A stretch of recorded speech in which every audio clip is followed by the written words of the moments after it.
Well, good morning. We're going to start our week off today, an International Artist Day, by doing something this city should have done long ago, which is to have our own honors for people from this community who have changed arts and culture in America. In some cases, they've gotten more acclaim nationally than they have in the city of Detroit. And so I was really pleased when our greats art and culture leader, Rochelle Riley, came to me and said, it's about time we have our own Detroit ACE Honors. We honor and recognize people from our own community. And this is a little unusual. We don't have the honorees with us today because they don't know who they are. Rochelle is going to surprise them with this announcement. It's something we're going to do every year. And I'm really pleased we're making this kind of commitment to those who have contributed so much. And with that, I'll turn it over to our leader, Rochelle Riley. Thank you, Mr. Mayor. I am so thrilled to announce that these are the inaugural awardees of the Detroit ACE medals. They're going to be beautiful medals that have the spirit of Detroit on them, and they will rival the Kennedy Center honors, which I am copying because the imitation is the greatest form of flattery. So I'd like to just read them, one sentence about each of them. I know all of them, and I am so excited. Our first Detroit ACE medal recipients are Elizabeth Betty Brooks. She is the person who was the chair of the 150th anniversary celebration of the Detroit Public Library, and she was appointed to several boards, including the Detroit Historical Society, Motown Museum, Detroit Jazz Festival, DIA, and the Charles Wright Museum. And she did amazing work with the Detroit Opera for years and years and years. And each of these awards is given to someone who's given at least 25 years or more of service to our great city. We have this slide that, oh, am I supposed to do it? There we are. Sorry about that. So that was Betty. And then we have David DiChiara. As we know, the late Mr. DiChiara was an amazing founder of the Michigan Opera Theater. He was awarded the Opera Honors Award by the National Endowment for the Arts, the nation's highest award for lifetime achievement in opera, and what he did for opera in Detroit is unparalleled. Robert S. Duncanson, this is a name that all of our children should know. He established a studio in Detroit in 1849 where he would become the most accomplished African-American painter of the 1850s and 1860s. He is considered to be the first African-American artist to gain international recognition and proclaimed by the American media as the best landscape painter in the West. Leroy Foster, graduate of Cass Tech, Detroit Society of Arts and Crafts, which is now the College of Creative Studies, l'Académie de la Grande Chambre in Paris, and the Heatherley School of Art in London. He was a portrait painter and muralist known for many public commissions, including the life and times of Frederick Douglass. He founded the Contemporary Studio with Charles McGee, Harold Neal, and Ari Umbaji King. Tyree Guyton, neo-expressionist artist who studied at CCS and was awarded an honorary doctorate. He's been featured in museums around the world. He was in the Emmy Award-winning documentary Come Unto Me, The Faces of Tyree Guyton, and a Kresge Visual Arts Fellow. He is the creator of the internationally renowned Heidelberg Project.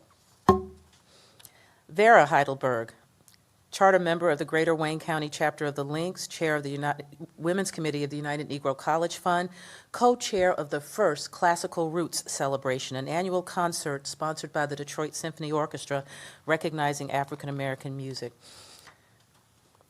Artis Lane, portrait artist and sculptor known for works featuring President John F. Kennedy, Frank Sinatra, Henry Kissinger, Rosa Parks, Michael Jordan, Aretha Franklin, and many more. She was the first woman to be admitted to the prestigious Cranbrook Art Academy, and she's been awarded many things, including the Woman of Excellence Award by the Martin Luther King Jr. General Hospital Foundation.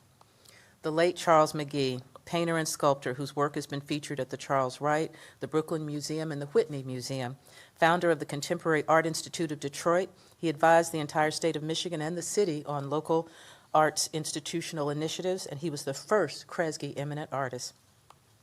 Carlos Nealblock, master architectural ornamental metal and design artist, inventor of the Detroit windmill, the first and only fully upcycled low-level wind turbine.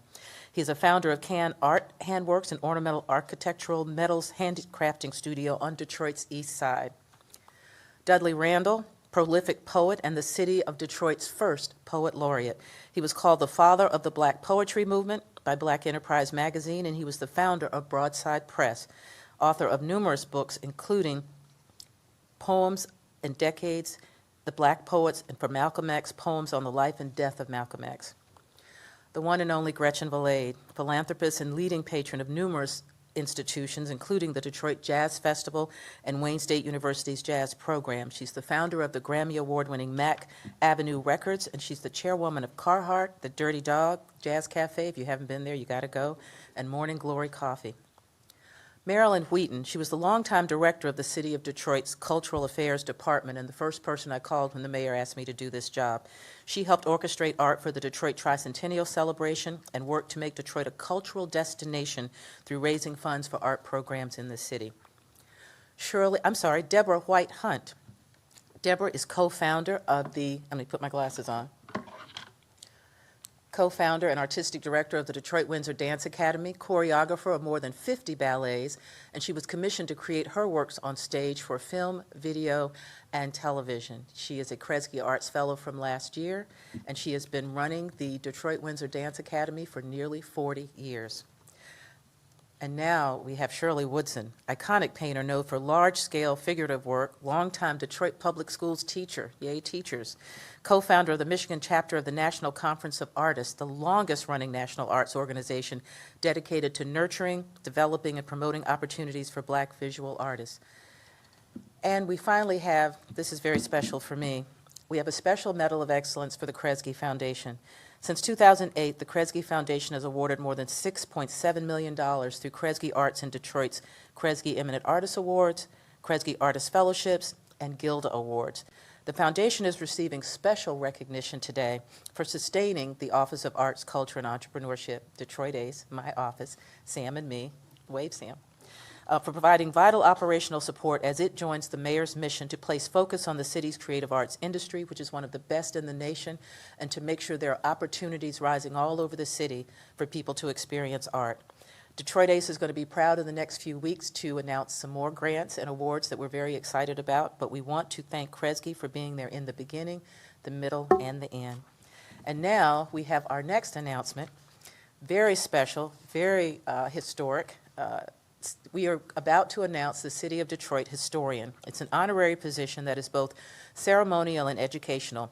This person will conduct research using city records and archives, write monthly about Detroit people, places, and moments, teach city officials and city residents and the nation about the amazing history that we have in this city, make public presentations, and encourage tourism by promoting Detroit's history.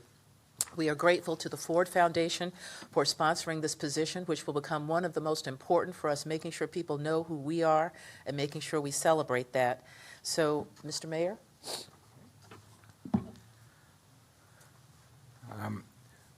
In addition to recognizing the arts and culture contribution to Detroiters, one of the things that we have not done is celebrate Detroit history the way we can in the amazing play Hamilton. The whole theme is that history depends on who tells your story. And way too many times in this city, lots of books, lots of histories written, but there's a large chunk of this city's history that hasn't been properly recorded, the African American contribution and experience in this city. And so it isn't easy to find an historian, and it's even more remarkable when it's a young man whose love of history drives him on his own to remind people of how we got to where we are, what our aspirations were, what they're going to be. And so when Rochelle Riley came to me with the nomination for Detroit's first ever historian, I couldn't be more pleased, and I will let our Arts and Culture Director make the formal introduction. Thank you very much, Mr. Mayor. I hit the button too soon, but I am so thrilled to announce that Jamon Jordan is going to be the City of Detroit historian, to do unprecedented work in making sure that people know how amazing Detroit is. We existed before America did. We have an amazing history that includes all cultures, and he's going to be helping us to celebrate that and teach that. He's an educator and historian who was founder of the Black Scroll Network, History and Tours. After years of leading tours for his students, he saw the need for people to have a personal experience with the history of African Americans and Black people throughout the diaspora. This is especially true in Detroit. Detroit has a rich history from from enslaved Africans and indigenous people to being a major station on the Underground Railroad, and he is going to be making sure that all of our children and all of our adults and people around the country know that history. So, ladies and gentlemen, our first City of Detroit historian, Jamon Jordan.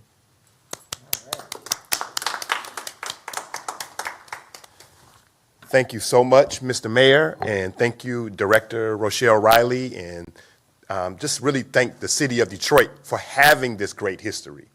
Detroit's history is so important, not just to Detroit. Detroit, the history of the City of Detroit has changed Michigan, but not just Michigan. It's changed the country, but not just the country. It's changed the world.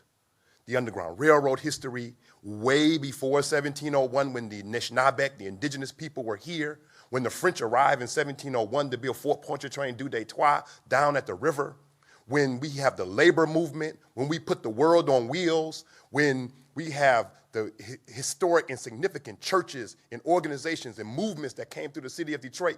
They didn't just change Detroit, although they did. They didn't just change Michigan, although they did. They changed the world.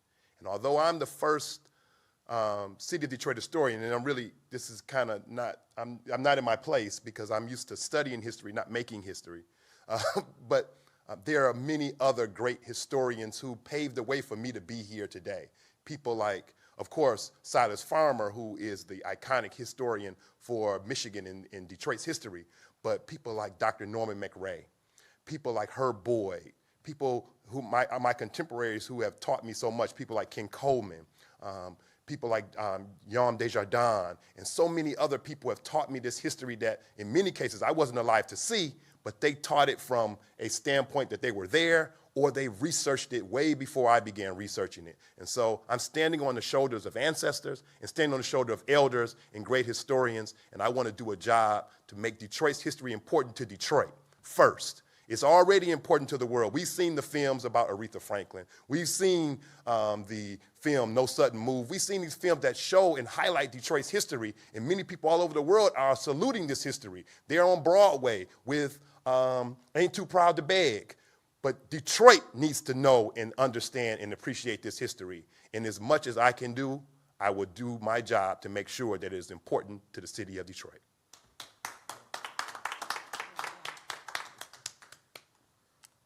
Oh, I'm so excited. Thank you so much. Our final announcement, oops, let me just get to that. Oh, I don't need the paper. One of the things that I noticed in my role as a Director of Arts and Culture is that a lot of folks who work in that segment, all of our small businesses who are artists, don't always know when the City of Detroit has amazing opportunities for them. So we are partnering with our procurement department so that we can host a vendor fair where we can register artists and others who work in arts and culture sector who might be available to work on city contracts to register as vendors, which you have to be to work for the City of Detroit. We are not announcing the date because we want to know the size and scope depending on how many people sign up and want to work. So if you go to DetroitMI.gov/ACE tomorrow, there will be a way for you to register and let us know if you'd like to do that. And once you have gone through the process of becoming a vendor, then you will get, for instance, if an RFP is issued or there's some work to be done, you will be notified that that happened so that you can bid on it. This is our way of continuing to make sure that opportunity is rising for everyone in the city. I thank Mayor Mike Duggan for wanting that to happen, and I thank you all for joining us today. Thank you. All right, good job. Thank you, Mr. Mayor. Congratulations. This is going to be great. I appreciate it. Thank you so much. And yes, we need to talk. Yep. Oh, thank you. Thank you so much, Rochelle. Thank you so much. That's going to help us so much. I appreciate you so much.